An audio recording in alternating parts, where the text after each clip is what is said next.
We're solving problem 11 from the 2020 F equals MA exam A. The maximal tension per area a material can sustain without failure is called its tensile strength. Plain steel has a tensile strength of 415 MPa.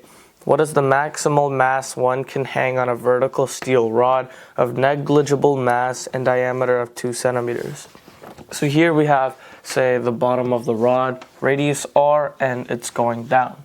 We can, therefore, how much it can hang on, the tensile strength is given by the equation P is equal to T sub max, the maximum, over the area.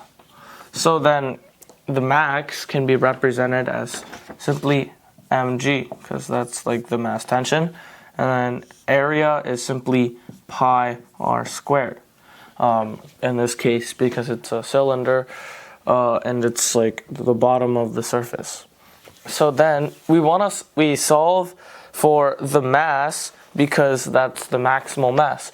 This mass is the maximal mass, and then we solve for that. So therefore, moving all the terms to the p side, this is pi r squared over g times p, which you can now substitute in values. So the radius, well, it's given that the diameter is 2 centimeters, so therefore the radius has to be half of that, or 1 centimeter. So this is 1 centimeter squared over gravitational acceleration, round up to 10, and it's 10, can be expressed as 10 newtons per meter. And then this is tensile strength is 415 MPa. A is not capitalized.